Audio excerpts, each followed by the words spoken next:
Olá, turma do papel higiênico cor-de-rosa, do metilaticardia, a turma do balão mágico, a turma que acompanhou as propagandas do refrigerante com o urso polar e a turma da Itubaína. Sejam bem-vindos. Hoje a conversa é com você. Outro dia iremos falar sobre os adolescentes, mas hoje a conversa é sobre você que fugiu da escola. É brincadeira, alguns fugiram, outros não conseguiram se manter e alguns foram forçados a sair, né? Então, a conversa hoje, você sabia primeiro que mais da metade da população com mais de 25 anos de idade no Brasil não concluiu o ensino médio? Isso dá mais de 60, isso, 69, quase 70 milhões de brasileiros sem concluir o ensino médio. É ruim isso, né? E é ruim porque a consequência disso eu tenho pessoas menos instruídas, menos estudadas, que têm filhos e elas têm menos capacidade de instruir em conhecimento, né? Cultura, moral, cada um tem a sua, mas em conhecimento os seus filhos também. Então a gente demora muito mais tempo para criar uma sociedade realmente com uma bagagem de conhecimento forte. Então, esse é um grande problema.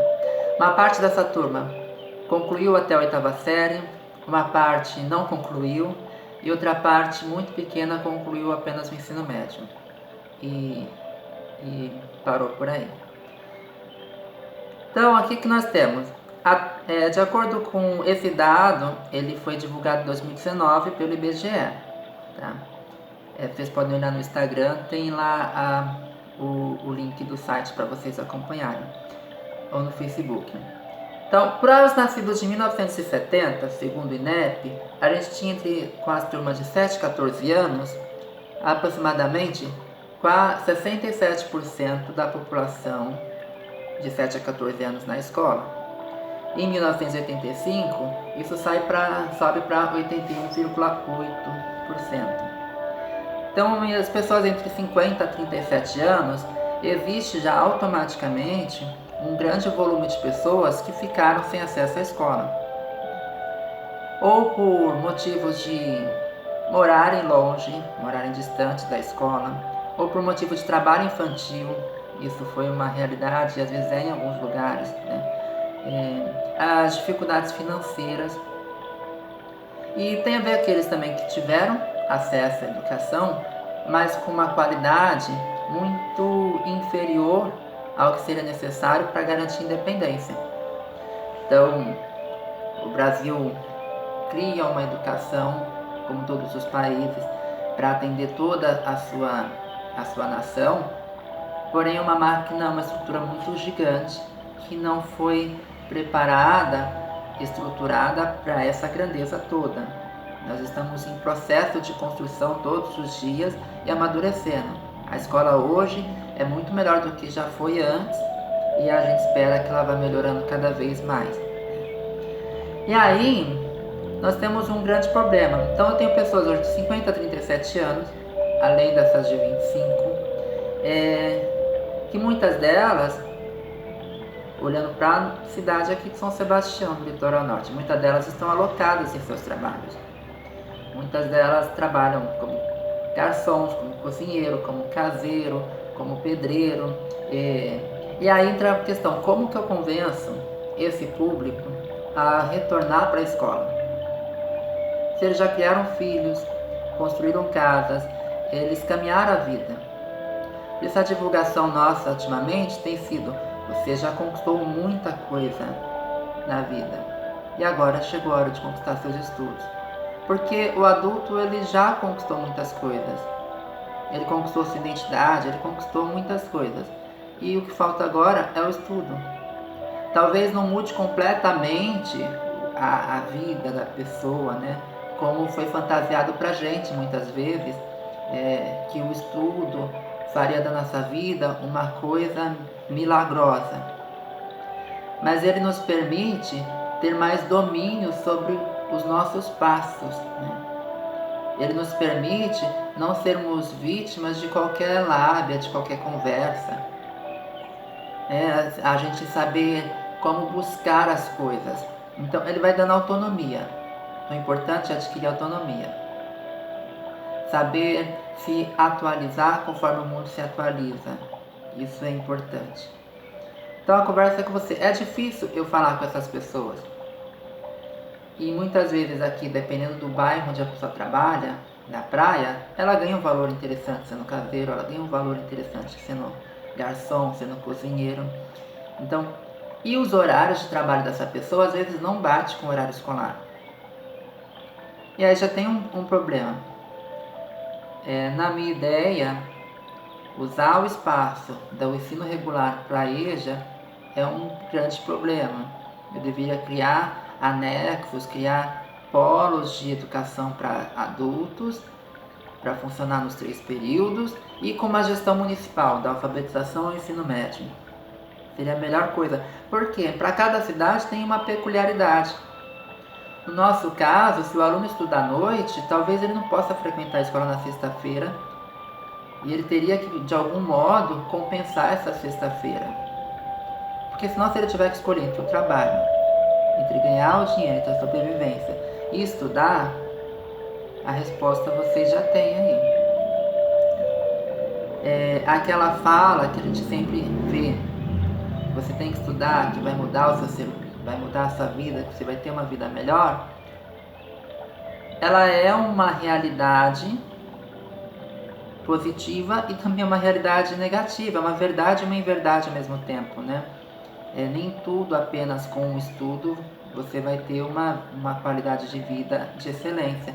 Isso frustra muitas pessoas e desestimula outras a seguir estudando. Então, esse é um dos nossos problemas. Convencer que alguém volte. Depois, então, o polo do EJA é interessante. Essa reorganização do tempo da escola. E aí tem um grande problema. A influência que esses adultos causam nos mais novos. Porque se o pai não estudou, mas ele funciona financeiramente bem a casa, os mais jovens dessa casa podem enxergar isso como algo tão bom. Não, é bom assim, eles enxergam o pai, a mãe, os responsáveis como alguém que conseguiu vencer, mesmo sem os estudos, e eles colocam em xeque a validade dos estudos, então, para vencer. Para vencer aquilo que eles entendem como conquista de vida.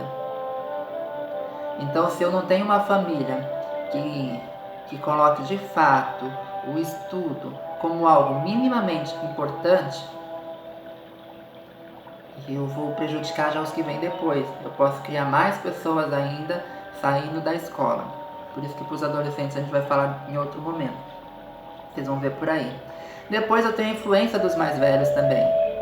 Então você tem pessoas com 50 a 30 anos, a 25, que são influenciados pelos mais velhos de 50, 60, 70 anos, que muitas vezes não viam o estudo como algo realmente necessário, como algo para uma elite, como algo para pessoas frescas, onde se separa muito por classe quem deve estudar e quem deve trabalhar. Então, de um lado eu influencio e do outro eu posso ser influenciado. Esse processo de entender o ensino básico como necessário é uma construção social. A necessidade de entender que o homem precisa ser também educado com os conhecimentos da humanidade é uma construção nossa social. Essa construção de que a mulher precisa ter acesso à educação plena é uma construção nossa como sociedade. Nós precisamos firmar isso. Então, não podemos ainda afirmar que é natural meninos não quererem estudar e está tudo bem. Não. E que é natural mulheres terem educação limitada. Não. Nós temos que garantir que o básico seja para todos. Então, como você volta? Essa é uma questão aí que eu gostaria que vocês ajudassem a responder. Como que o Souza Rios consegue ajudar nisso tudo? Aqui a gente não consegue criar ainda esses polos de atendimento para o EJA de forma privada. Mas a gente consegue atender criando o ritmo. Quem está muito tempo sem estudar, quem mal entende, para voltar para a escola ou para quem quer entrar, é necessário às vezes ter esse apoio. Então, o extracurricular ajuda muito. Extracurricular, no nosso caso, somos nós. O extracurricular ajuda muito. Então, você entra para a escola, mas você tem um suporte. Ou você quer entrar e quer se preparar. Então, nós fazemos um suporte, essa preparação para que você se adeque agora a uma nova rotina, a uma regra, um gráfico, o que você está melhor, o que você é pior, onde tem que haver mais dedicação, quais as metodologias, quais as estratégias que vamos ter que criar, porque a escola pode ensinar de um jeito, mas você aprender de outro, e às vezes é necessário reavaliar tudo isso e conversar às vezes com a escola, conversar com o aluno, com o interessado.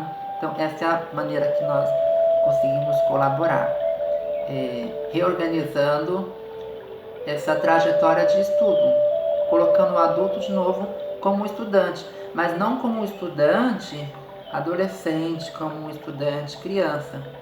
E isso faz muita diferença. Os professores ou tutores que vão trabalhar com adultos devem entender que estão trabalhando com adultos, com pessoas que têm uma história inteira já para contar.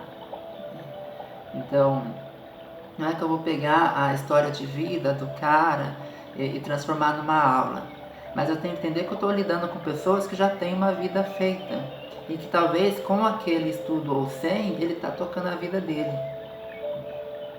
Então eu tenho que considerar muitas coisas e considerar esse adulto como alguém de mais opinião ainda do que eu considero as pessoas mais novas, porque ele está super formado já. Ele já chega com todas as suas ideias muito prontas, né? E talvez pronto para desistir.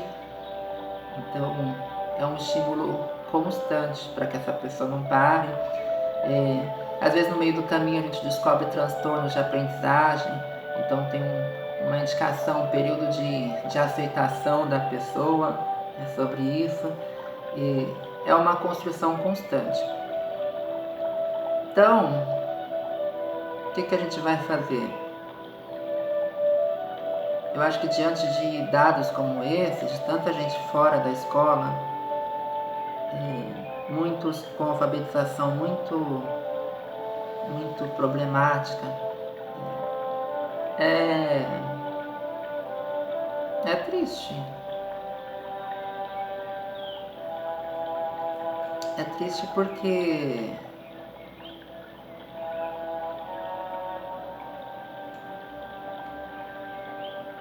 a pandemia revelou muito a falta que faz uma nação estudada. Porque os pais, quando ficaram com seus filhos em casa para estudar, eles tiveram muita dificuldade, em partes, por não serem educadores, por não terem esse tato de lidar com a educação, mas em outra parte, quando a gente olha só para o conteúdo, por não terem domínio algum, sabe? Não conseguirem um resquício de domínio, não conseguirem buscar informação, não conseguirem lidar com o material escolar, não conseguirem se organizar com os seus filhos, faltou muito. E não foi por questão de não serem educadores, faltou por não terem respaldo dentro de si como estudantes. Faltou uma memória de estudante afetiva. E mesmo para quem estudou, dependendo da qualidade como estudou, de como funcionou, ainda foi muito difícil.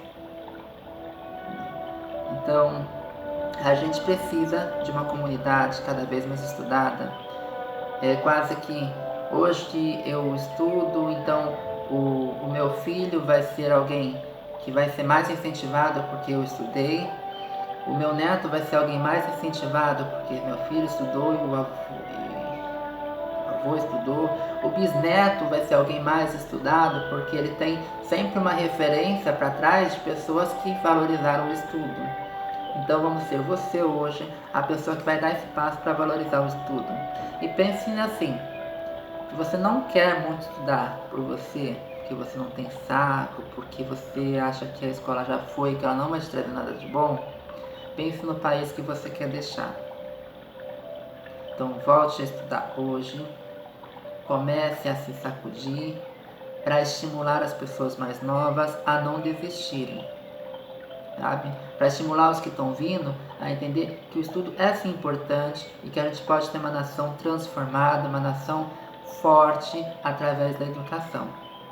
Então, conto contigo e volto a dizer, você já conquistou muitas coisas até aqui, mas chegou a hora de conquistar os estudos, tá?